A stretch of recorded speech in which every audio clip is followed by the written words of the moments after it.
നമ്മളിപ്പോൾ ഉള്ളത് മലമ്പുഴ ഡാമിലാണ്. ഇവിടെ റോപ്പ് ഉണ്ട്. പിന്നെ ഇടയ്ക്ക് ഇവിടെ നിങ്ങൾക്ക് വന്നു കഴിഞ്ഞാൽ ഹാഫ് ഡേ സുഖമായിട്ട് സ്പെൻഡ് ചെയ്യാൻ വേണ്ട ഏരിയ ഉണ്ട്. എല്ലാവർക്കും റെസ്റ്റ് എടുത്ത് വരാം. ഒരു ടിക്കറ്റ് എത്രയാണ്? 30 രൂപ വലിയവർക്ക്. റോപ്പയുടെ പൈസ എനിക്കറിയില്ല കേട്ടോ, അത് ചോദിക്കണം.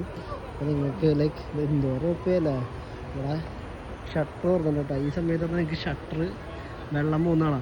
ഇതിലെ വീഡിയോയിലാണേ എന്തോ ലൈക്ക് കണ്ടിന്യൂസ് ആയിട്ട് വീഴാറേ. അപ്പോൾ നിങ്ങൾക്ക് ഇവിടെ വന്നു കഴിഞ്ഞാൽ ഹാഫ് ഡേ സ്പെൻഡ് ചെയ്യാം. ഇനി അതിന്റെ മുകളിലത്തെ വ്യൂ ഇത് പക്ഷേ നമ്മൾ എല്ലായിടത്തേക്കും നടന്നെത്തില്ല. അവിടെ ഇവിടെ ഒക്കെ എന്തൊക്കെ ഉണ്ട്. പക്ഷെ ഹാഫ് ഡേ വന്നാൽ ഫുഡൊക്കെ ആയിട്ട് വന്ന് റെസ്റ്റ് എടുത്ത് ഇതിനുള്ള പുലിയുടെ സാധനം ഡ്യൂപ്ലിക്കേറ്റ്. പക്ഷെ പെട്ടെന്ന് ലുക്കില് കിടക്കാണെങ്കിൽ കുഴപ്പമില്ല, ഇങ്ങനെ നിക്കാനുള്ള അത് മാനൊക്കെ ഉണ്ട് കേട്ടാ.